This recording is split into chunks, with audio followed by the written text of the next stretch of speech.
Assalamualaikum warahmatullahi wabarakatuh. Saya Rizkiatul Hasanah dengan NIM 234010026 dari Prodi Farmasi kelas A.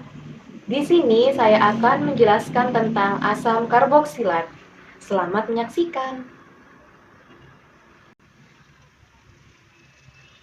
Kombinasi gugus karbonil dan hidroksil pada karbon yang sama disebut dengan gugus karboksil. Senyawa yang mengandung gugus karboksil ini biasanya bersifat asam, sehingga disebut sebagai asam karboksilat. Rumus asam karboksilat yaitu RCOOH. Dengan R bisa berupa atom H, alkil, ataupun aril. Contoh senyawa-senyawa obat yang mengandung gugus karboksil ada ibuprofen, ciprofloxacin, dan aspirin. Berdasarkan substituen yang terikat pada gugus karboksilnya, asam karboksilat dapat dikelompokkan menjadi asam alifatik, asam aromatik, dan asam lemak. Dalam memberi nama pada gugus asam karboksilat digunakan beberapa cara. Yang pertama, untuk penamaan umum asam karboksilat.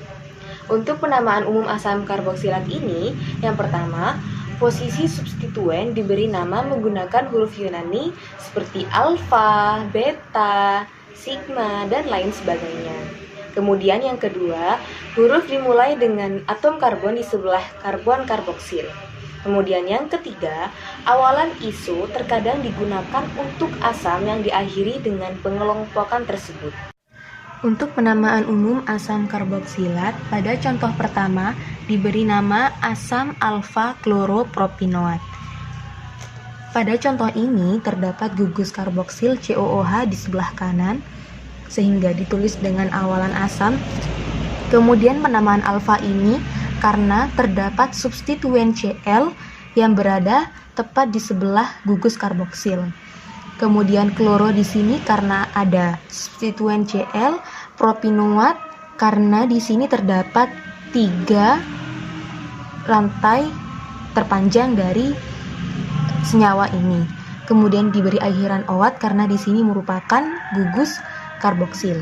Selanjutnya untuk contoh nomor 2 diberi nama dengan asam gamma aminobutirat karena di sini terdapat gugus karboksil COOH pada sebelah kanan, kemudian terdapat substituen NH2 pada nomor 3 setelah atom karboksil sehingga diberi nama amino dan butirat karena terdapat 4 rantai terpanjang pada senyawa ini.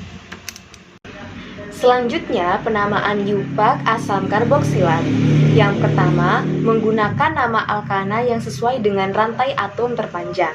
Selanjutnya, nama awalan adalah asam, sedangkan akhiran diberi OAT. Selanjutnya, rantai diberi nomor sesuai dengan atom karbon karboksil. Untuk tata nama yupak, di sini pada contoh pertama diberi nama asam metanoat karena hanya terdapat 1 atom C. Pada contoh kedua diberi nama asam etanoat karena terdapat 2 atom C. Untuk tata nama yang ketiga diberi nama asam 2-sikloheksilpropanoat karena di sini terdapat substituen nomor 2 dari karbon karboksil. Pada substituen ini diberi nama siklo. Untuk penamaan selanjutnya yaitu nama bentuk asam aromatik. Yang pertama diberi nama sebagai turunan asam benzoat. Kemudian awalan orto, meta, para digunakan untuk memberikan posisi substituen tambahan. Selanjutnya, angka digunakan jika terdapat lebih dari 2 substituen pada cincin aromatik. Selanjutnya untuk tata nama asam aromatik. Pada contoh pertama diberi nama asam benzoat karena di sini terdapat cincin aromatis benzoat. Selanjutnya Pada tata nama kedua diberi nama asam para amino benzoat karena di sini terdapat gugus amina. Pada contoh ketiga diberi nama asam ortohidroksi benzoat karena di sini terdapat atom hidroksil. Selanjutnya untuk penamaan umum dikarboksilat. Penamaan ini digunakan jika terdapat senyawa dengan 2 gugus karboksil. Sering disebut juga sebagai diesid. Kemudian nama umum dikarboksilat sederhana asam lebih sering digunakan daripada nama sistemiknya. Asam dikarboksilat tersubstitusi diberi nama umum menggunakan huruf Yunani, sama seperti dengan asam karboksilat sederhana. Huruf Yunani diawali dengan karbon atom di sebelah gugus karboksil yang lebih dekat dengan substituen. Senyawa benzoid dengan 2 gugus karboksil diberi nama asam ftalat. Kemudian asam ftalat merupakan isomer orto. Isomer meta disebut sebagai asam isofatik, sedangkan isomer para disebut asam tereftalat. Selanjutnya untuk penamaan asam dikarboksilat. Di sini terdapat 2 gugus karboksil. Untuk yang pertama diberi nama asam beta bromoadifik. Untuk contoh yang kedua, di sini terdapat senyawa benzoid dengan 2 gugus karboksil. Jadi diberi nama dengan asam tereftalik karena di sini terdapat isomer para. Untuk penamaan yupak asam dikarboksilat, yang pertama diberi akhiran asam dioat pada nama alkana induknya.